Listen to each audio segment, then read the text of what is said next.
Hello students, welcome back to another informative video. In this video లో మనం ఏం తెలుసుకోబోతున్నామంటే APPSC group 2 mains సంబంధించి AP history అనే topic part లో మనం ఈ విష్ణు కుండిన్లు అనే వారి యొక్క చరిత్రని మనం ఇప్పుడు తెలుసుకుంటున్నాం. ఈ విష్ణు కుండిన్లు వాళ్ళ వంశ స్థాపకుడు ఎవరు, వాళ్ళ రాజ్య పరిపాలన ఏ విధంగా ఉంది, వాళ్ళ కాలంలో ఏ శాసనాలు వేయించారు, ఇలా వీటికి సంబంధించి ఇన్ఫర్మేషన్ మొత్తం నేను ఈ వీడియోలో చెప్పడానికి ట్రై చేస్తాను. మొత్తం ఇన్ఫర్మేషన్ అనేది మొత్తం ఎగ్జామ్ ఓరియంటెడ్ నేను ఇవ్వడానికి మీకు ట్రై చేస్తాను. అయితే వీడియోలోకి వెళ్ళాము. ఎవరైతే ఛానల్లో కొత్తగా చూస్తున్నారో ప్లీజ్ లైక్ చేయండి, షేర్ చేయండి, సబ్స్క్రైబ్ చేయండి. అదేవిధంగా మనం ఏపీ హిస్టరీకి సంబంధించి శాతవాహనులు, ఇక్ష్వాకులు అనే 2 వీడియోస్ చేసి పెట్టడం జరిగింది, అది చూడండి. అండ్ అదేవిధంగా పాలిటిక్స్ సంబంధించిన క్లాసులు కూడా పెట్టడం జరిగింది. కరెంట్ అఫైర్స్, కరెంట్ అఫైర్స్ కూడా నేను స్టార్ట్ చేయడం జరిగింది. సో ఇవన్నీ చూడండి. ఇప్పుడు వీడియోలో స్టార్ట్ చేస్తాం. విష్ణు కుండినీలు అనేవాళ్ళు మనకి క్రీస్తు శకం 358వ సంవత్సరం నుంచి మన ఈ ఇండియాలో ఉన్న దక్కన్ భూభాగాన్ని పరిపాలించడం జరిగింది. దక్కన్ భూభాగం అంటే మనకి ఒడిస్సా, ఏపీ, తెలంగాణ అండ్ మనకి దక్షిణ భారతదేశంలో మరికొన్ని ప్రదేశాలు, ఇవన్నీ కలిపి మనం దక్కన్ భూభాగం అని అంటాం. ఈ దక్కన్ భూభాగాన్ని మన శాతవాహనులు పరిపాలించారు, వాళ్ళ తర్వాత ఇక్ష్వాకులు పరిపాలించారు, తర్వాత మనకి ఈ విష్ణు కుండినులు పరిపాలించడం జరిగింది. అయితే ఈ విష్ణు కుండినులు దేనికి ప్రసిద్ధి? ఇప్పుడు ప్రతి ఒక్కరికి ఒక్కొక్క దానికి ప్రత్యేకత అనేది ఉంటుంది. శాతవాహనులు అనేవాళ్ళు మనకి వాళ్ళు రాజ్య విస్తరణ, వాళ్ళు ఉత్తర భారతదేశం వరకు కూడా వాళ్ళ రాజ్యాన్ని విస్తరింప చేయడం జరిగింది. అదేవిధంగా ఇక్ష్వాకులు అనేవాళ్ళు మట్టితో మనకి దేవాలయాలను నిర్మించడానికి ప్రసిద్ధి. అదేవిధంగా మనకి విష్ణు కుండినులు అనేవాళ్ళు కూడా వీళ్ళకి కొన్ని ప్రత్యేకతలు ఉన్నాయి. వీళ్ళని మనం చదువుకునేటప్పుడు ఫస్ట్ విష్ణు కుండినులు అనగానే మనకి మైండ్ లో ఇది రావాలి. అవేంటి తెలుస్తుంది. ఈ విష్ణు కుండినులు అనేవాళ్ళు మనకి గణపతి దేవుడికి, విఘ్నేశ్వరుడికి పూజ చేసిన మొదటి వ్యక్తులుగా మనం చరిత్రలో చెప్పుకోవడం జరుగుతుంది. అదే విధంగా గుహ దేవాలయాలు కూడా వీళ్ళు నిర్మించడం జరిగింది. అంతకు ముందు ఉన్నటువంటి ఇక్ష్వాకులు అనేవాళ్ళు మట్టితో దేవాలయాన్ని నిర్మించి అందులో విగ్రహం పెట్టి అదే దేవాలయంగా పూజించేవారు. బట్ ఈ ఇక్ష్వాకులు అనేవాళ్ళు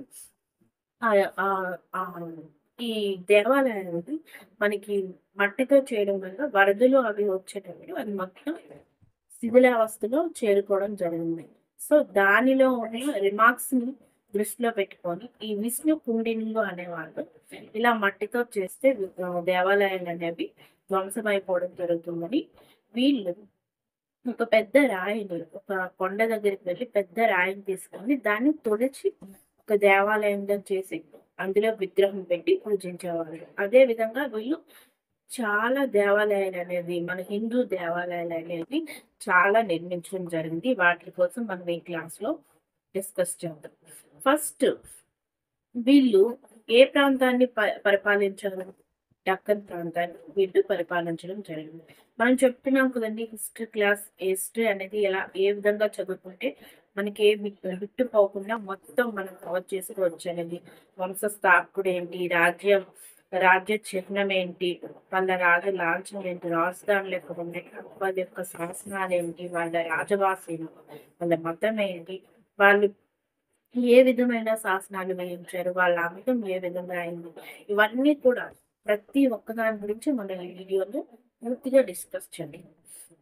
అయితే ఈ వంశాన్ని స్థాపించే వాళ్ళు ఎవరు అనే దాని విషయంలో మనకి పూర్తిగా క్లారిటీ అనేది లేదు. మనం గుర్తుపెట్టుకోవాలి. ఈ వంశ స్థాపకుడు ఎవరు అనే దాని మీద మనకి ఈ క్లారిటీ అనేది లేదు. కాకపోతే కొంతమంది పర్వత స్వామి అండ్ మల్లికార్జున స్వామి అనే వాళ్ళు ఇద్దరు అని కొంతమంది హిస్టోరియన్స్ వీళ్ళిద్దరు వేరు కాదు, వీళ్ళిద్దరూ ఒకటే, వీళ్ళిద్దరే వంశ స్థాపకులు అని మనకి చెప్పడం జరుగుతుంది. కొంతమంది ఎక్కువ మంది ఏమని నమ్ముతారు అంటే రాజ్య స్థాపకుడు ఇంద్రవర్మ, అతన్నే మనం రాజేంద్ర వర్మ అని కూడా అంటాం. ఇంద్రవర్మ లేదా రాజేంద్ర వర్మ అనే వ్యక్తి వీళ్ళ వంశాన్ని స్థాపించాడు అని అంటారు. మనకి ఎగ్జామ్స్ లో మాక్సిమం రాజ్య స్థాపకుడు అంటే మనకి ఇంద్రవర్మ అనే అని మనం పెట్టాల్సి ఉంది. వీళ్ళ యొక్క రాజ చిహ్నం ఏంటి? పంజా ఎత్తున్న సింహం. ఇలా పంజా పైకి ఎత్తున్న సింహాన్ని మనం వీళ్ళ రాజ్య చిహ్నంగా మనం చెప్పడం జరుగుతుంది. అదే ఇక్ష్వాకులకి అయితే వాళ్ళ యొక్క రాజ చిహ్నం సింహం. వీళ్ళకి పంజా ఎత్తున్న సింహం గుర్తుపెట్టుకోవాలి. నెక్స్ట్ రాజలాంఛనం. రాజలాంఛనం అంటే వీళ్ళు దేనికి ప్రసిద్ధి, దేని నుంచి వీళ్ళు ఏ ఆరిజిన్ ఏంటనేది రాజలాంఛనం. రాజలాంఛనం శ్రీ పర్వత స్వామి భక్తులుగా వీళ్ళు ప్రసిద్ధి. పర్వత స్వామి యొక్క భక్తులుగా వీళ్ళు ప్రసిద్ధి. బట్ కొంతమంది హిస్టోరియన్స్ ఏమని అభిప్రాయపడ్డారంటూ వీళ్ళు పర్వత స్వామి భక్తులు కాదు, వీళ్ళ వంశాన్ని స్థాపించింది పర్వత స్వామి అని భావించడం జరిగింది. నెక్స్ట్ వీళ్ళ యొక్క రాజధానులు ఏంటి? రాజధానులు వీళ్ళు ఒక్కొక్క రాజు ఒక్కొక్క ప్రాంతాన్ని రాజధానిగా చూసుకుని పరిపాలించడం జరిగింది. ఇది కూడా మనకి ఎగ్జామ్ లో అడగడానికి వెరీ స్కోప్ ఉన్న ఏరియా. మనకి అమరపురం అండ్ ఇంద్రపాల నగరం, నెక్స్ట్ దెందులూరు, బెజవాడ ఇటువంటి ప్రాంతాలను వీళ్ళు రాజధానులుగా చేసుకొని వీళ్ళు పరిపాలించడం జరుగుతుంది. నెక్స్ట్ వీళ్ళ యొక్క రాజభాష ఏంటి? వీళ్ళ యొక్క రాజభాష సంస్కృతం. ఇది మనం గుర్తుపెట్టుకోవాలి, వెరీ ఇంపార్టెంట్. మనకి ఈ దక్షిణ భారతదేశ చరిత్రలో మొట్టమొదటిగా సంస్కృతాన్ని రాజభాషగా చేసుకొని పరిపాలించింది మనకి ఈ విష్ణుకుండినుడే. ముందు పరిపాలించడం అంటే శాతవాహనులు అండ్ ఇక్ష్వాకులు. వీళ్ళ రాజభాష ఏంటి? ప్రాకృతం. వాళ్ళలో ఒకరిద్దరు రాజులు మనకి సంస్కృతాన్ని వాళ్ళు రాజభాషగా చేసుకోవడం పరిపాలించడం జరిగింది. కానీ ఈ మొత్తం వంశం మొత్తం మనకి రాజభాషగా చేసుకొని పరిపాలించింది. ఈ సంస్కృతాన్ని రాజభాషగా చేసుకొని పరిపాలించడం జరిగింది. గుర్తుపెట్టుకోవాలి, ఇది కూడా మనకి ఎగ్జామ్ లో వచ్చే అవకాశం ఉంది. వీళ్ళ మతం ఏంటి? వైష్ణవ మతం. అంటే విష్ణువుని అండ్ శివుణ్ణి వీళ్ళు దేవుళ్ళగా పూజించేవాళ్ళు.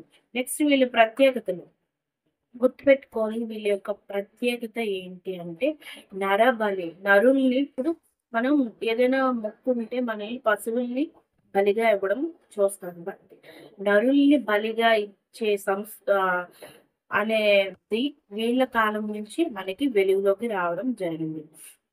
అంటే ఎవరు? మాధవ్ వర్మ II అనే వ్యక్తి ఈ నరుల్ని బలిగా యజ్ఞయాగాలు చేసేటప్పుడు నరుల్ని బలిగా కూడా ఇచ్చేవాళ్ళు. గుర్తుపెట్టుకోవాలి. మనకి ఈ దక్షిణ భారతదేశంలో పరిపాలించిన రాజుల్లో నరబలి అనేది ఎవరు ఎక్కువ వెలుగులోకి తీసుకురావడం జరిగిందంటే వీళ్ళే.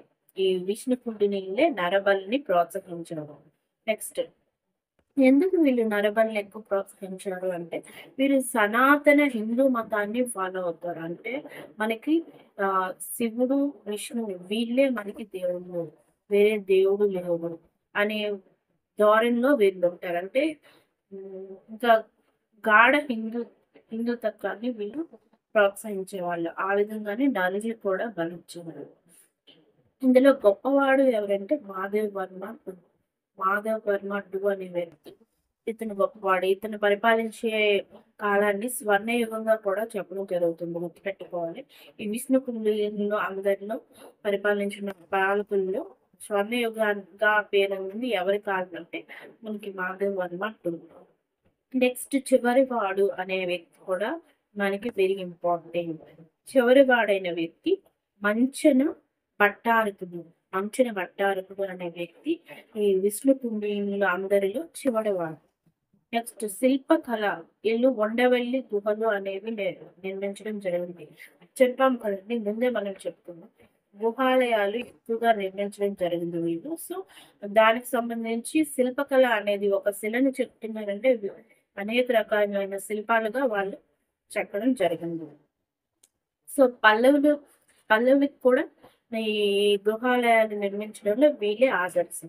సో వీళ్ళని బేస్ చేసుకుని పల్లవ రాజులు గృహాలయాల్ని, పెద్ద పెద్ద ఆలయాల్ని మనకి నిర్మించడం జరిగింది. నెక్స్ట్ వీళ్ళ యొక్క చరిత్ర మనకి ఏ విధంగా తెలుస్తుంది అంటే సాహిత్య ఆధారాలు, శాసనాలు వీటి ద్వారా మనకి తెలుస్తుంది. సాహిత్య ఆధారాలు అంటే జనాశ్రయ చందో విచ్చిత్తి. మీరు నేను చెప్తున్నప్పుడు ఒక పెన్ను పేపర్ పెట్టుకొని ఒక షార్ట్ నోట్స్ లా రాసుకోవడానికి ట్రై చేయండి. పాస్ చేసుకోండి. వీలైతే పాస్ చేసుకొని రాసుకోవడానికి ట్రై చేయండి. Very important. ఈ సాహిత్య ఆధారాలు ఏంటి అంటే జనాశ్రయ చందో విచ్చిత్తి. నెక్స్ట్ సేతుబంధ అనే గ్రంథాలు మనకి ఈ సాహిత్య ఆధారాలుగా చెప్పవచ్చు. సాహిత్య ఆధారాలు ఏంటంటే జనాశ్రయ చందో విచ్చిత్తి, సేతుబంధ అనే గ్రంథాలు వీళ్ళ కాలంలో రచించబడినవి. పెట్టుకోవాలి. నెక్స్ట్ శాసన ఆధారాలు. మనకి ఇప్పుడు కొన్ని శాసనాలు నేను చెప్పడం జరుగుతుంది. క్లాస్ వెళ్ళే కొద్దీ మనకి రాజులు వాళ్ళ పరిపాలనలో మనకి మిగతా శాసనాలు కూడా మనకు వస్తాయి. ఇప్పుడే అన్ని చెప్తే మనకి టైం కూడా సేవ్ అవ్వదు. కాబట్టి కొన్ని ఇంపార్టెంట్ అయిన శాసనాలు ఇప్పుడు నేను చెప్తాను. తుమ్మలగుడి గూడెం రాగి శాసనం. వీళ్ళు రాగితో ఒక శాసనాలు వేయించేవాళ్ళు. తుమ్మలగూడెం రాగి శాసనం. ఇది ఎక్కడుందంటే వెలుగొండ మండలం నల్గొండ జిల్లాలో ఉంది. గుర్తుపెట్టుకోవాలి. ఇది కూడా మనకి అడిగించాల్సింది. తుమ్మలగూడెం రాగి శాసనం వెలుగొండ మండలం అండ్ నల్గొండ జిల్లా. చైతన్యపురి శిలాశాసనం హైదరాబాద్ జిల్లాలో ఉంది. చైతన్యపురి శిలాశాసనం హైదరాబాద్ జిల్లాలో ఉంది. నెక్స్ట్ కేసరగుట్ట శిలాశాసనం. ఇది మనకి వెరీ ఇంపార్టెంట్ అండి. వీళ్ళ గురించి తెలుసుకునేటప్పుడు వీళ్ళ చరిత్ర గురించి ఎక్కువ మనకి కేసరగుట్ట శాసనం అనేది మనకి ఉపయోగపడుతుంది. సో కేసరగుట్ట శిలాశాసనం అనేది మనకి రంగారెడ్డి జిల్లాలో ఉండడం జరిగింది. మొత్తం ఈ తెలంగాణ హైదరాబాద్ ప్రాంతంలోని ఈ శాసనాలన్నీ ఎక్కువ అవిసెనకుండల గురించి ఉండడం జరిగింది. సలేశ్వరం శిలాశాసనం. ఇది ఆమ్రాబాద్ అండ్ మండలం అండ్ మహబూబ్ నగర్ జిల్లాలో ఉండడం జరిగింది. సలేశ్వరం శిలాశాసనం. ఇప్పుడు వీళ్ళ యొక్క పాలకుల గురించి మనం తెలుసుకుందాం. పాలకులు ఎవరు ఏం చేశారు అనేది ఇప్పుడు మనం తెలుసుకుందాం. పాలకుల్లో ఇంద్రవర్మ అనేవాడు మనం ముందు చెప్పుకున్న ఇంద్రవర్మ మనకి రాజ్య స్థాపకుడుగా మనం చెప్పుకున్నాం. ఇతనే మనకి ఇంద్రపాలాపురం అనే దాన్ని నిర్మించాడు అనేది కూడా మనకి చరిత్రకారులు చెప్తున్నారు. ఇంద్రపాలాపురం అనే నగరాన్ని నిర్మించి రాజధానిగా చేసుకున్నాడని కూడా మనకి చరిత్ర చెప్తుంది. ఇంద్రవర్మ. నెక్స్ట్ మొదటి మాధవవర్మ. ఈ ఇంద్రవర్మ యొక్క పుత్రుడే మనకి మొదటి మాధవవర్మగా మనం చెప్తాం. ఇతను అమరపురం, కేసర, భువనగిరి ప్రాంతాలను విస్తరించాడు. అమరపురం, కేసర, భువనగిరి అనే ప్రాంతాలకు రాజ్యాన్ని విస్తరించాడు. గుర్తుపెట్టుకోవాలి.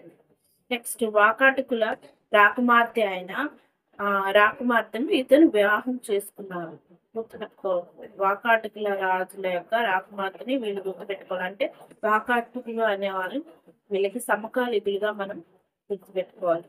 నెక్స్ట్ గుండవెల్లి, భైరవకోన, మొఘల్ రాజపురం గుహాన్ని చెక్కించాడు. గుర్తుపెట్టుకోవాలి. ఈ గుహాలయాన్ని చెక్కించారు. సో ఇది వెరీ ఇంపార్టెంట్. మనకి ఎగ్జామ్స్ లో అడుగుతాయి. గుండవెల్లి, భైరవకోన అండ్ మొఘల్ రాజపురం.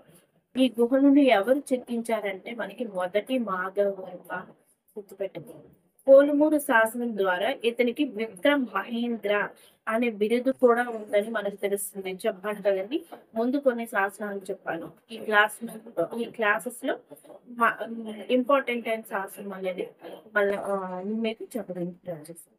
పొలిమూరు శాసనం ప్రకారం మనకి మొదటి మాధవవర్మ విక్రమ్ మహేంద్ర అనే బిరుదు ఉందని మనకి తెలుస్తుంది. నెక్స్ట్ గోవిందవర్మ. రెండవ ఇంపార్టెంట్ అయిన వ్యక్తి గోవిందవర్మ. ఇతను తొలి రాజుల్లో అగ్రగణ్యుడు అంటే ప్రసిద్ధి చెందినవాడు. తొలి రాజుల్లోనే మనకి ఇతను వెరీ ఇంపార్టెంట్, గొప్పవాడు. రాజధాని ఇంద్రపాలాపురంగా చేసుకొని పరిపాలించాడు. గుర్తుపెట్టుకోండి. తన పట్టమనిషి అయినటువంటి మహాదేవి పేరు మీద మనకి విహారాలు అనేవి బౌద్ధ భిక్షువులకి విహారాలు అనేవి నిర్మించాడు. గుర్తుపెట్టుకోవాలి. తన పట్ట మనిషి అయిన మహాదేవి పేరు మీద బౌద్ధ భిక్షువులకి విహారాలను నిర్మించిన వ్యక్తి ఎవరు అంటే గోవిందవర్మ. మనం గుర్తుపెట్టుకోవాలి. ఈ రాజులందరూ మనకి హిందూ ధర్మాన్ని పోషిస్తే మనకి గోవిందవర్మ అనే రాజు ఒక్కడే మనకి బౌద్ధ మతానికి కొంచెం పెద్దపీట వేయడం జరిగింది. అతని హయాంలోనే మనకి బౌద్ధుల యొక్క విహారాలు అవి నిర్మించడం జరిగింది. ఎవరి గోవిందవర్మ. నెక్స్ట్ ఈ విహారానికి పెనుకపర, ఎన్మదల అనే గ్రామాలు కూడా దానంగా ఇచ్చాడు. అంటే ఈ విహారాన్ని ఆ ఆ గ్రామాల్లోని నిర్మించడం జరిగింది. తర్వాత కాలంలో విక్రమేంద్ర, ఆ భట్టాకర వర్మ రెండే రెండో విక్రమ తర్వాత కాలంలో మనకి ఈ విక్రమేంద్ర భట్టాకర్ వర్మ అనే వ్యక్తి, అతనే రెండవ విక్రమ విక్రమాంధ్ర వర్మ అని కూడా అంటారు. ఇతను ఇరందర అనే గ్రామాన్ని కూడా మనకి బౌద్ధులకి దానం ఇవ్వడం జరిగింది. నెక్స్ట్ కేసరగుట్ట, అంటే కేసరగుట్టపై విష్ణుకుండిన కోట దేవాలయాన్ని కూడా, మనకి విష్ణుకుండిల దేవాలయాన్ని కేసరగుట్ట పైన ఎవరు నిర్మించడం జరిగింది అంటే మనకి ఎవరు ఈ భట్టాకర వర్మ అనే వ్యక్తి నిర్మించాడన్న విషయం గుర్తుపెట్టుకోవాలి. నెక్స్ట్ కేసరి అంటే సింహం అని అర్థం. ఈ ప్రాంతంలోని వీరి యొక్క రాజముద్ర అనేది లభించడం జరిగింది. ఏ ప్రాంతంలో? కేసరిగుట్ట అనే ప్రాంతంలో ఈ విష్ణు కుండిల యొక్క మనకి రాజముద్ర అనేది మనకి లభించడం జరిగింది. నెక్స్ట్ రెండవ మాధవ వర్మ. ఇతను సుప్రసిద్ధుడు, మనకి గొప్పవాడు, సుప్రసిద్ధుడు, అందరికీ తెలిసిన వాడు, మంచి వ్యక్తి.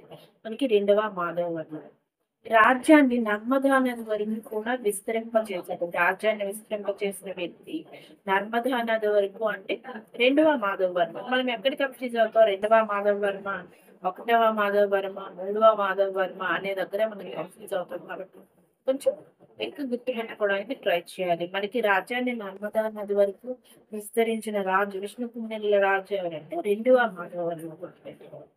విజయానికి గుర్తుగా కేసరగుట్టు పైన ఒక్కొక్క శివాలయాన్ని ప్రతిష్ఠించాడు. ఇతను ఎవరు? రెండవ మాధవ. తన యొక్క విజయాలు గుర్తుగా కేసరగుట్టు పైన ఒక్క విజయం అయితే ఒక శివలింగం. అలా తను ఎన్ని విజయాలు చేస్తే అన్ని విజయాలు శివలింగాల్ని ప్రతిష్ఠించడం జరిగింది. శివాలయాలు కాదు, శివలింగాలు ప్రతిష్ఠించడం జరిగింది. విజయం సాధించిన ప్రతి చోట రామలింగేశ్వర ఆలయాన్ని కట్టించాడు. ఇది మనకి చాలా ఇంపార్టెంట్. చాలా సార్లు మనకి ఎగ్జామ్ లో రావడం జరిగింది. తన విజయం సాధించిన ప్రతిసారి కూడా రామలింగేశ్వర ఆలయాన్ని నిర్మించాడు. ఎవరు? మనకి రెండవ మాధవ వర్మ. గణపతి ప్రతిష్ట కూడా చేశాడు. ఎక్కడ చేశాడు అన్నది మనకి వేల్పూరు శాసనంలో వేయించడం జరిగింది. గణపతి దేవుని యొక్క విగ్రహ ప్రతిష్ఠ కూడా చేయించాడు మనకి రెండవ మాధవ వర్మ. ఇతని కాలం నుంచే మనకి గణపతి పూజ అనేది, వీళ్ళందరూ విష్ణుకుండిలందరూ గణపతి పూజ ఏదైనా పని స్టార్ట్ చేసే ముందు గణపతి దేవుడు విఘ్నేశ్వర పూజ చేసి స్టార్ట్ చేయడం జరిగింది. నెక్స్ట్ ఉండవల్లి గుహల్లో పూర్ణ కుంభం చెక్కించాడు. మనకి ఉండవల్లి గుహల్లో పూర్ణ కుంభం చెక్కించి విష్ణుకుండిల రాజు ఎవరు అంటే రెండవ మాధవ వర్మ. పూర్ణ కుంభం ఎక్కడ? ఉండవల్లి గుహల్లో. గుర్తుపెట్టుకోవాలి. ఇతని యొక్క బిరుదులు ద్విసముద్రపతి, త్రిసముద్రాధిపతి, నెక్స్ట్ త్రివర నగర భావనగత అనే బిరుదులు కూడా ఇతను త్రివర నగర భావనగత, సుందరి, హృదయానంద అనే బిరుదులు కూడా ఇతనికి ఉన్నాయి. త్రిసముద్రాధిపతి అంటే ఏముంది? ఇప్పుడు దక్కన్ ప్రాంతంలో పరిశీలించడం. ఇప్పుడు మన ఇండియా మ్యాప్ గుర్తుపెట్టుకుంటే నార్త్, సౌత్ ఉంటుంది. సౌత్ కి చుట్టుప్రక్కల మనకి అరేబియా సముద్రం, హిందూ మహాసముద్రం, బంగాళాఖాతం, అంటే 3 సముద్రాలు. ఈ 3 సముద్రాలకి అధిపతిగా ఎవరిని చెప్తామంటే రెండవ మాధవ వర్మని చెప్పడం జరుగుతుంది. అంటే దీన్ని బట్టి వాళ్ళు విదేశీయులతో వ్యాపారాన్ని కూడా మంచిగా చేశారనే విషయాన్ని మనం తెలుసుకోవచ్చు. నెక్స్ట్ భట్టారక వర్మ. నెక్స్ట్ మనం తెలిసిపోయే రాజు భట్టారక వర్మ. ఇతన్ని రెండవ ఇంద్రవర్మ అని కూడా అంటారు. ఫస్ట్ ఇంద్రవర్మ రాజస్థాన్, రెండవ ఇంద్రవర్మ మనకి భట్టారక వర్మ. కేసరగుట్ట సమీపంలో ఘట్కేశ్వర మరియు ఘటిక స్థానాలను వైదిక విద్యాలయాలు స్థాపించాడు. ఘటికేశ్వర ఘటిక స్థానాలు వాటిలే వైదిక విద్యాలయాలు అనేవి స్థాపించాడు ఈ రెండవ ఇంద్రవర్మ. గుర్తుపెట్టుకోవాలి. ఉద్ద ఉద్దంకుడు రాసిన సోమవేదంలో దీని గురించి ఉంది. మనకి ఇతను ఈ వైదిక విద్యాలయాలను నిర్మించినట్టు ఉద్దంకుడు రచించినటువంటి సోమవేదంలో ఇది మనకి వేయించడం జరిగింది, రాయడం జరిగింది. నెక్స్ట్ మనకి విక్రయేంద్ర భట్టారక వర్మ అంటే రెండవ విక్రయేంద్ర వర్మ. గుర్తుపెట్టుకోవాలి. విక్రయేంద్ర భట్టారక వర్మ, రెండవ విక్రయేంద్ర వర్మ అని కూడా ఇద్దరు ఉంటారు. ఇంద్రపాలపురంలో గోవిందవర్మ భార్య అయినటువంటి మహాదేవి నిర్మించిన విహారానికి ఇరుందెర అనే గ్రామాన్ని ఇతను దానం ఇచ్చాడు. గుర్తుపెట్టుకోవాలి. మనకి ఫస్ట్ మనం ఇంద్రపాలపురంలో గోవిందవర్మ మనకి బౌద్ధ భిక్షువులకి విహారాన్ని దానం ఇచ్చాడు తన భార్య పేరు మీదగా అని గుర్తుపెట్టుకున్నాము కదా. దానికి ఇతను ఇరెందెర అనే గ్రామాన్ని కూడా ఆ బౌద్ధ భిక్షులకి ఇతను దానం ఇవ్వడం జరిగింది. అదే విధంగా బ్రాహ్మణులకి తుండి అనే గ్రామంలో దానం ఇవ్వడం ఇచ్చాడు. గ్రామాన్ని దానం ఇచ్చారు. తుండి అనే గ్రామం. పెట్టుకోవాలి. ఇందులో టెర్మినాలజీ కూడా మనకి వెరీ ఇంపార్టెంట్. మీకు ముందే చెప్పాను, మన హిస్టరీ చదివినప్పుడు మనకి టెర్మినాలజీ అనేది వెరీ వెరీ ఇంపార్టెంట్. ఇక్కడ కురేందర తుండి అనేవి మనకు వచ్చాయి. అంటే ఇది ఏంటి అసలు, ఇది దేనికి, ఇది ఒక గ్రామం పేరు లేదా ఏదైనా పరిపాలనకు సంబంధించిన పదమా అనేది కూడా మనకి అడిగే ఛాన్సెస్ ఉన్నాయి. చిన్న చిన్న గుర్తు పెట్టుకోవాలి, మైనర్ మిస్టేక్స్ చేయకూడదు. ఇది మనకి తుండి అనే గ్రామాన్ని దానం ఇచ్చాడు అని చెప్పాం. బట్ ఈ తుండి అనేది ఇచ్చేది గ్రామమా పాలన పదమైన వర్డ్ అంటే మనం కన్ఫ్యూజ్ అవ్వకూడదు కదా. నెక్స్ట్ మంచిన భట్టారక వర్మ లాస్ట్ వ్యక్తి, మనకి చివరి వ్యక్తి అని మనం ముందే చెప్పుకున్నాం. అతని మంచిన భట్టారక వర్మ అనే రాజు. ఇతని చివరి వాడు. ఇతన్ని పృథ్వీముల మహారాజు ఓడించాడు. పృథ్వీముల అనే మహారాజు ఇతన్ని ఓడించాడు. అంటే ఓడించి రాజ్యాన్ని కూడా ఆక్రమించాడు. ఎక్కడి వరకు రాజులు అనేవాళ్ళు ఈ విష్ణుకుండినుడు అనేవాళ్ళు పరిపాలించడం జరిగింది. ఇతనే చివరివాడు. అయితే వీళ్ళ యొక్క పరిపాలన గురించి మనం తెలుసుకోవాలి, వెరీ ఇంపార్టెంట్. రాజులు వాళ్ళ శాసనాలే కాదు, వాళ్ళ మంచి పనులే కాదు, వాళ్ళ పరిపాలన ఏ విధంగా సాగింది అనేది కూడా మనకి ఎగ్జామ్ లో వెరీ ఇంపార్టెంట్. వీళ్ళు రాజ్యాన్ని రాష్ట్రాలుగా సబ్జెక్టులుగా విడదీసుకొని పరిపాలించడం జరిగింది. గుర్తుపెట్టుకోవాలి. కొలతలకి వీళ్ళు వర్తనం అనే దాన్ని ఉపయోగించేవారు. భూమిని కొలవడానికి వర్తనం అనేది ప్రామాణికంగా ఉపయోగించేవాళ్ళు. మనం ఇప్పుడు కిలోమీటర్స్ ఇలా మీటర్స్ అంటున్నాం కదా. వీళ్ళు వర్తనం అనే దాన్ని భూమిని కొలవడానికి ఉపయోగించేవాళ్ళు. అయితే ఈ భూమిని కొలిచే అధికారులు ఏమనే వాళ్ళు, రజ్జుక అనే అధికారుల్ని ఈ భూమిని కొలవడానికి పెట్టేవాళ్ళు. ఎగ్జామ్ లో అడుగుతారు మనకి, ఈ రజ్జుక అనేది ఏంటి అంటే భూమిని కొలిచే అధికారులు. గుర్తు పెట్టుకోవాలి. నెక్స్ట్ ఈ రాష్ట్రాధికారిని ఏమని పిలిచేవాళ్ళంటే, ఇప్పుడు మనకి రాజ్యాన్ని రాష్ట్రాలుగా సబ్జెక్టులుగా విడదీశారు కదా. ఈ రాష్ట్రాన్ని పరిపాలించే అధికారిని రాష్ట్రీకుడు అని పిలవడం జరిగింది. నెక్స్ట్ ఈ పరిపాలన వ్యవస్థ మొత్తం దేన్ని ఆధారం చేసుకొని పరిపాలించడం జరిగింది అంటే యజ్ఞవల్క్య స్మృతిలో పేర్కొన్న సూత్రాలపై ఆధారపడి, యజ్ఞవల్క్య స్మృతిలో పేర్కొన్న సూత్రాలని ఆధారంగా చేసుకుని వీళ్ళ యొక్క పరిపాలన మొత్తం సాగడం జరిగింది.